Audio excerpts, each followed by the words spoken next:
നിങ്ങൾ ചെയ്യുന്നതെല്ലാം കർത്താവിൻ്റെ മഹത്വത്തിനായി ചെയ്യുവീൻ.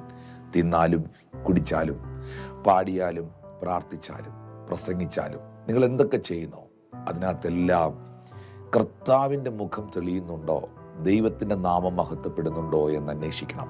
നമ്മുടെ പ്രവൃത്തികളിലൂടെ, നമ്മുടെ ശുശ്രൂഷകളിലൂടെ കർത്താവിൻ്റെ നാമം മഹത്വപ്പെടണമെന്ന് നമ്മൾ ആഗ്രഹിക്കുന്ന ഒരു വ്യക്തിത്വമാണെങ്കിൽ തീർച്ചയായിട്ടും ദൈവത്തെ മാനിക്കുന്നവരെ ദൈവം മാനിക്കും. ദൈവത്തിൻ്റെ മഹത്വത്തിനായിട്ടും ദൈവത്തിൻ്റെ പുകഴ്ചയ്ക്കായിട്ടും തിരുനാമത്തിൻ്റെ ഉയർച്ചയ്ക്കായിട്ടുമാണ് നിങ്ങൾ സ്റ്റെപ്പ് വയ്ക്കുന്നതെങ്കിൽ, നിങ്ങൾ പ്രാർത്ഥിക്കുന്നതെങ്കിൽ, നിങ്ങൾ പ്രവർത്തിക്കുന്നതെങ്കിൽ എല്ലാ വഴികളെയും അത്ഭുതമാക്കി ദൈവം മാറ്റും.